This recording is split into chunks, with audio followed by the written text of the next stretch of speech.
Initial response. Who is here for the first Bitches and Stitches show? Put your hands up. Wow, that is a lot of you. How did you hear about us? Just throw some answers out. Instagram. If you're not following us, Bitches and Stitches HK on Instagram. I'm really happy that we had a full fucking house tonight on a Thursday in Central. And that we've got a lot of newcomers. I'm gonna do the thing where I recap the year. I've come from a company Christmas party. It's my stage and you already paid, fuckers. Who are Bitches and Stitches? We are a collective of femme and non-binary comedians because diversity is never a bad fucking idea. Thank you. Thank you. If you do take photos tonight, please tag us. Use the hashtag #MakeShiftHappen. We are escalating the conversation about inclusivity for comedy in Hong Kong. That was the boring bit. I'm going to tell you some more stuff about what we've done. We started in March this year, and there were just a couple of us in the beginning. We were like, we're a stand-up comedy troupe, and then people were like, I want to join, and we said, okay. So we started out from 6, and now we do a rotation of around like 15 different femme and non-binary comics. It has been so fucking wild to share the stage with them. We have sold out 15 consecutive shows. I work in marketing. And we've performed in front of different audience sizes. We do Bobby's Rabble once a month. We do the Aftermath once a month. Follow the After M on Instagram. Buy a bunch of drinks. Support Hong Kong F&B because it is amazing. This is a great venue. And we cleaned the fuck up at Hong Kong's Comedy Awards. We got Best Newcomer Breakthrough Act, Best Poster Art, not me, Best Offstage Contribution, Best Club Night, and the fewest dick jokes. I'll let you figure out why. So, who's feeling festive? Who is ready to kick off the fucking holidays? It's been a really weird couple of years, right? It's been so fucking weird. I've had a couple of other antlers that I was willing to distribute. I'm the oldest of 8 kids, and I still haven't gone home for Christmas with their fucking antlers from Pottinger Street. Christmas has been weird. It's kind of been like a shitmas situation. Just not being able to go home. I mean, is anyone going home for Christmas? Are you gonna like pay for the quarantine hotels and, post on Facebook of what you had for lunch? But yeah, like I'm trying to take back the shitmas vibes. And that's why we are so happy to celebrate with you here at the Aftermath to kick off your holiday season. I actually really do like Christmas. Contrary to popular belief, I'm from the Philippines.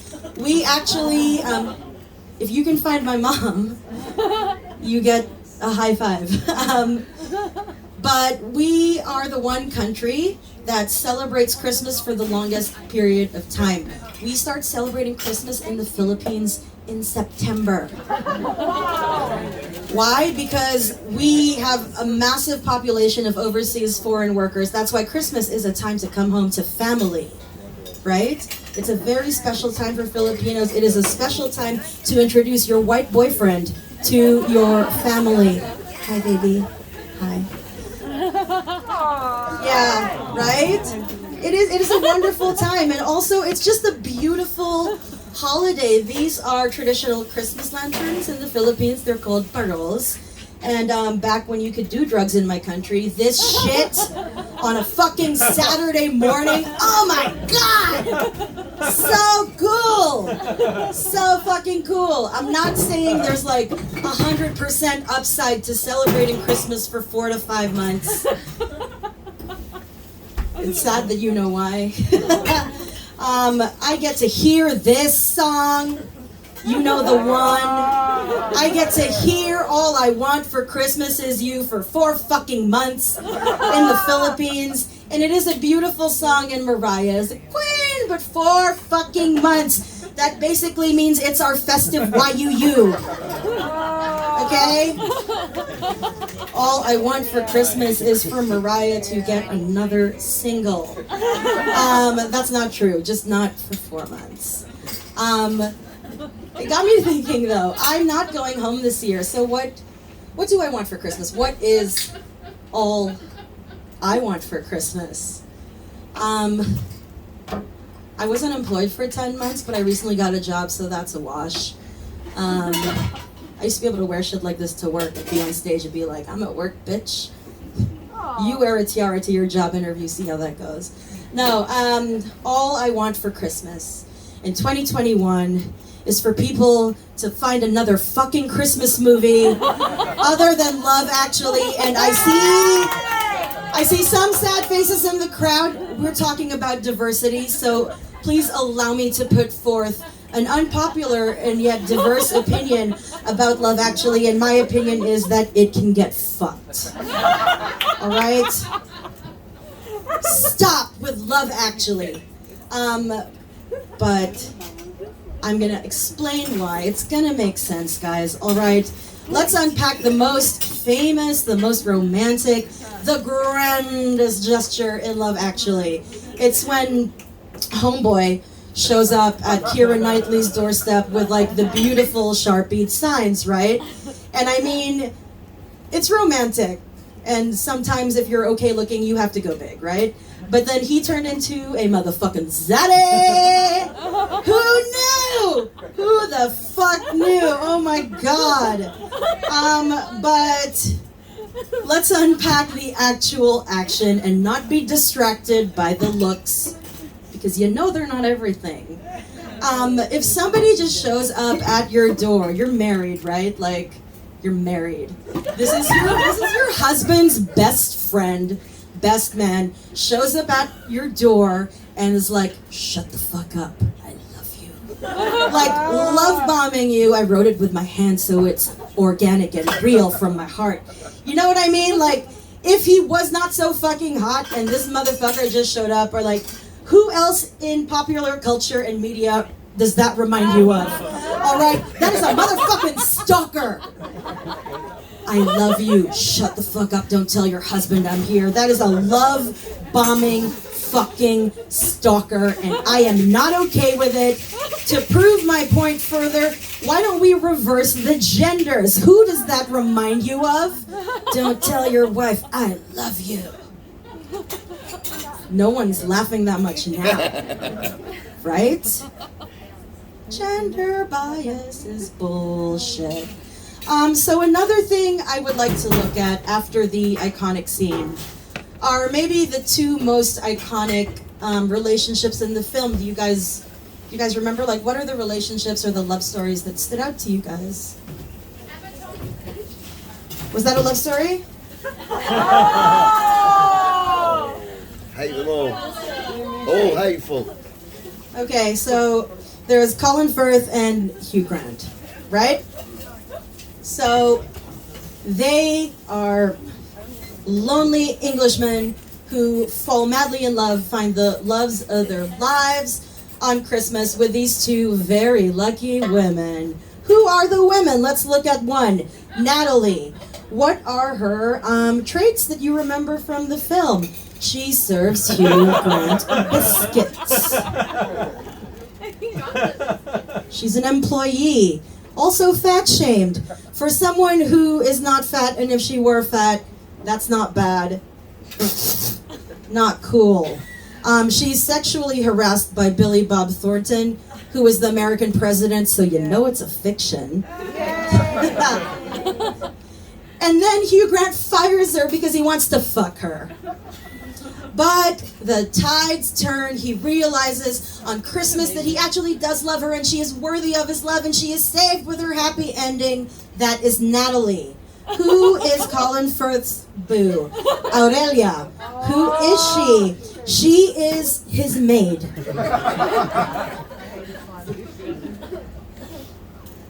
She is willing to strip so she can dive into a lake full of eels because this motherfucker thinks having a typewriter is a personality trait. Yay! Get a laptop It's called Google Docs, but how would we see her naked, right?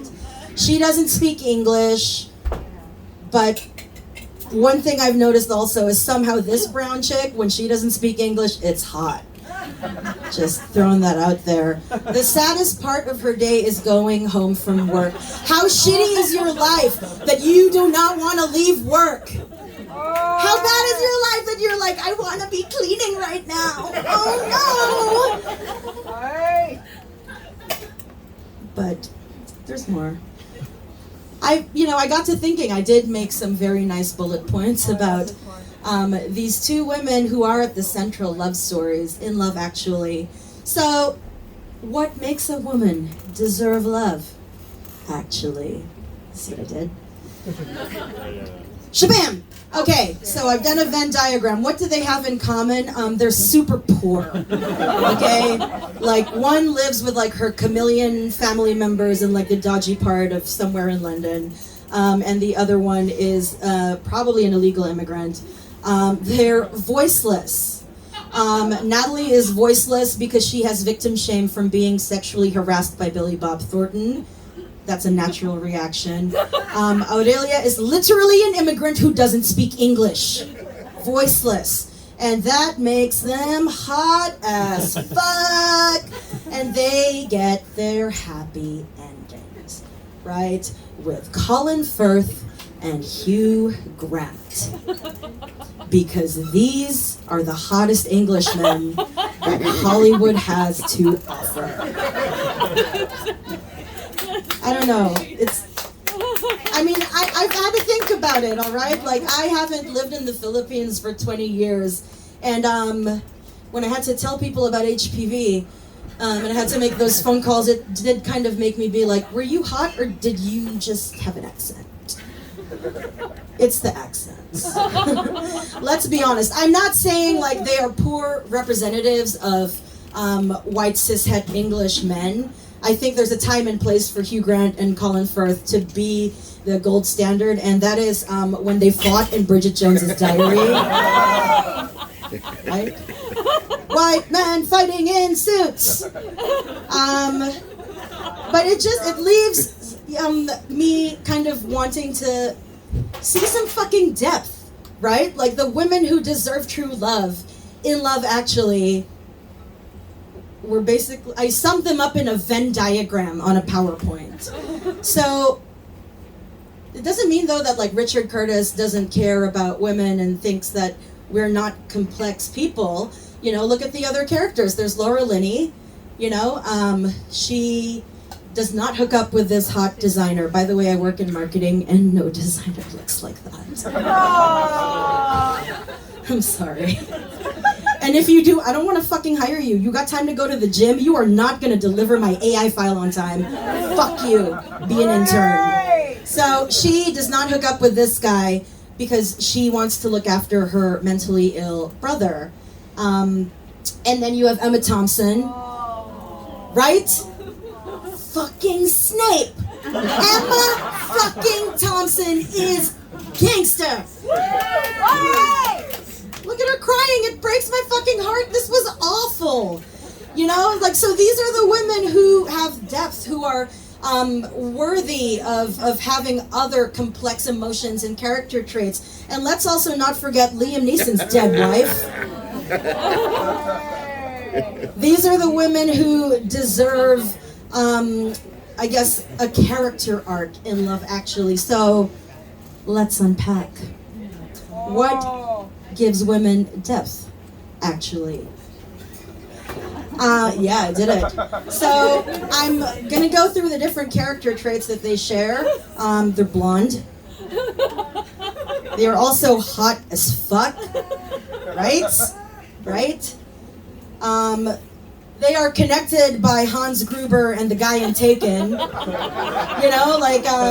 Taken, like that's his dead wife, that's his sister. Hans Gruber fucking cheats on her, that's her boss, like action stars, right? And it all ends in tears. Oh, sad emoji. So that's what they all have in common to have depth. These bitches have some sick ass tunes. Emma Thompson likes Joni Mitchell. And then Liam Neeson's dead wife like wants the Bay City Rollers to play at her funeral. I want that fucking playlist, you know? And then Liam Neeson's dead wife and Laura Linney, like the second it's hard, the dudes are like, peace bitch, right?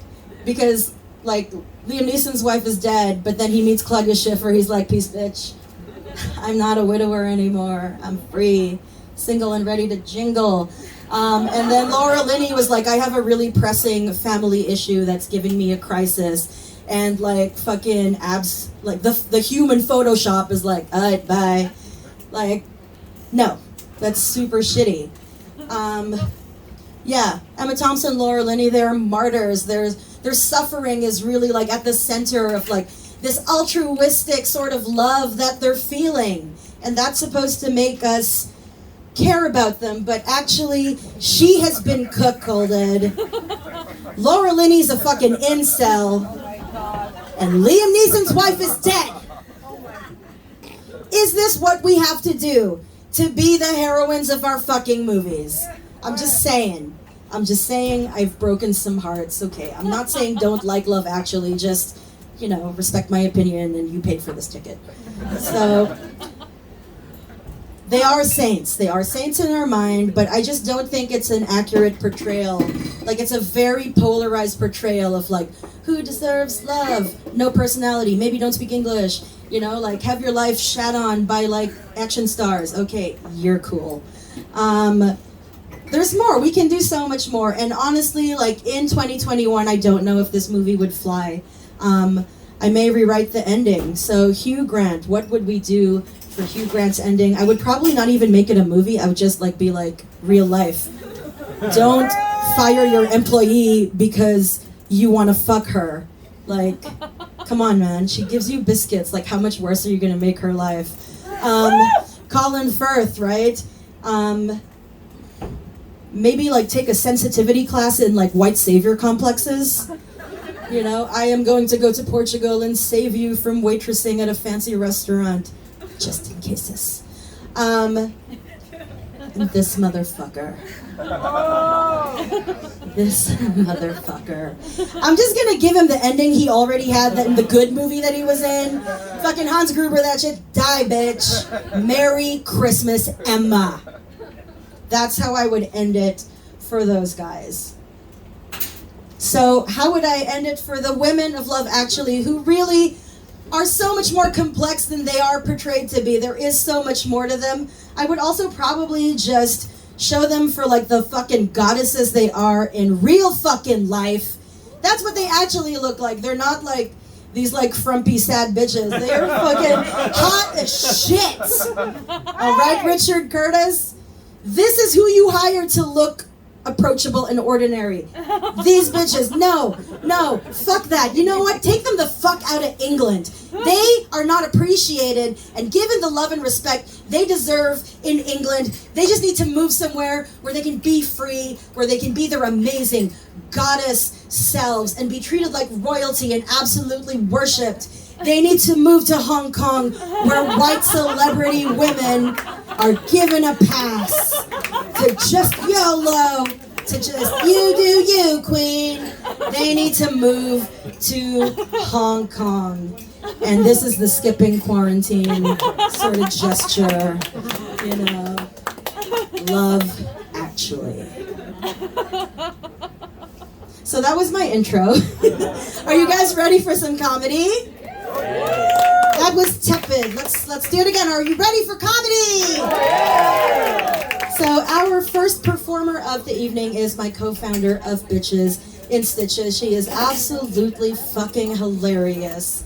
Please put your hands together and make some noise for Danny Higginbotham.